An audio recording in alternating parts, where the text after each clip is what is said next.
آپ پڑھتے چلے جائیں گے، ہو سکتا ہے کہ کوئی چیز جو ہے 10 دفعہ آپ کی نگاہوں سے گزری ہو، آپ نے پڑھی نہیں۔ یہ معاملہ ہے، چونکہ یہ چیز ذہنوں سے اوجھل ہو چکی کہ دین کو قائم کرنا بھی فرض ہے، لہذا جو اس کے تقاضے ہیں وہ ذہن ان کو قبول ہی نہیں کرتا، الفاظ پڑھ لیتے ہیں، مفہوم کی طرف توجہ نہیں ہوتی۔ یہ تقاضے اقامت دین کے بالجماعت والسمع والطاعت والہجرت والجہاد فی سبیل، جماعت لازم، جماعت بھی ڈھیلی ڈھالی نہیں، 4 آنے کی ممبری والی نہیں، بلکہ بڑی مضبوط جماعت، ڈسپلن جماعت، سم و طاعت والی جماعت، لسن اینڈ اوبے۔ یہ ہم نے پڑھی تھی 10ویں جماعت میں ایک نظم، آپ نے بھی پڑھی ہوگی، charge of the light brigade. ایک لائٹ بریگیڈ رسالہ ہے، اسے حملے کا حکم دے دیا ہے کمانڈر نے، وہ 600 افراد تھے اس دستے میں۔ ایک شخص یہ سوچ رہا ہے someone has blundered، کوئی بہت بڑی غلطی ہو گئی ہے، کسی نے بڑا غلط فیصلہ کیا۔ کیوں؟ cannon to right of them, cannon to left of them, cannon in front of them, cannon behind them، داہنی طرف بھی توپ خانہ لگا ہوا ہے، بائیں طرف بھی توپ خانہ ہے، سامنے بھی توپ خانہ ہے، پیچھے بھی توپ خانہ ہے۔ اس حال میں رسالہ چارج کرے گا تو کیا ہوگا؟ خاتمہ۔ یہ سب کچھ نظر آ رہا ہے، someone has blundered، لیکن there is not to reason why، there is but to do and die۔ فوج میں یہ ہے ہی نہیں کہ آپ کوسچن کر سکے کہ یہ حکم کیوں دیا گیا۔ You have to obey، do and die۔ جب تک ایسی جماعت نہ ہو انقلاب نہیں ہے۔ محمد الرسول اللہ نے کسی چیز کو بھی مجمل نہیں رکھا، بالجماعت والسمع والطاعت، جماعت، اور جماعت بھی کیسی؟ سم و طاعت والی جماعت، لسن اینڈ اوبے۔ اور یہ جماعت کیا کرے گی؟ 2 کام، ہجرت اور جہاد۔ ہجرت کیا ہے؟ آپ سمجھتے ہیں شاید صرف وطن کو چھوڑ دینا ہجرت ہے؟ حضور سے سنیے، پوچھا گیا ایُّ الہجرت افضل یا رسول اللہ، اے اللہ کے رسول سب سے اعلیٰ ہجرت کون سی ہے؟ کیا جواب دیا؟ ان تہجر ما کرہ ربک، کہ ہر اس چیز کو چھوڑ دو جو تمہارے رب کو پسند نہیں ہے۔ حجر کے معنی تعلق ختم کرنا، ہر اس چیز کو چھوڑو جو تمہارے رب کو پسند نہیں۔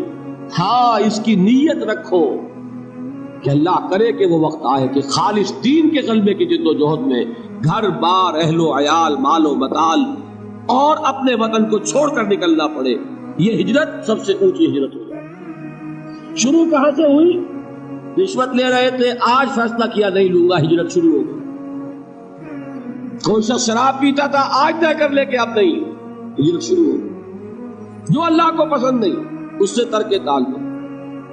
اور چوٹی کیا ہے؟ گھر بار، وطن، اہل و عیال، مال و منال سب کو چھوڑ کر نکل جانا، جیسے نکلے محمد کے دیوانے صلی اللہ علیہ وسلم۔ کیا ٹرکوں میں گھر بار کا سامان لے کر گئے تھے؟ اہل و عیال کو لے کر گئے تھے؟ تنہا تنہا، کس لیے؟ صرف اللہ کے دین کے غلبے کے۔ جہاد کیا ہے وہ میں بیان کر چکا۔ افضل الجہاد کیا ہے؟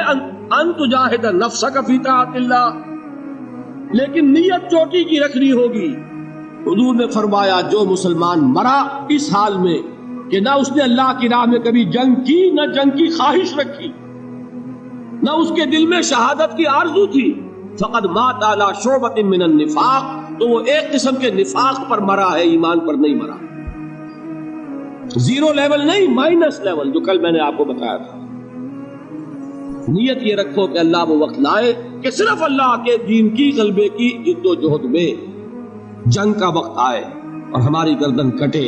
یہ وہ آرزو ہے جو آرزو کی محمد رسول اللہ نے، لَوَدِدْتُ أَنْ أُقْتَلَ فِي سَبِيلِ اللَّهِ ثُمَّ أُحْيَا ثُمَّ أُقْتَلَ، میری بڑی خواہش ہے کہ میں اللہ کی راہ میں قتل ہو جاؤں، پھر مجھے زندہ کیا جائے، پھر قتل ہو جاؤں، پھر زندہ کیا جائے۔ یہ بار بار لذت مجھے حاصل ہو اللہ کی راہ میں گردن کٹوانے کی۔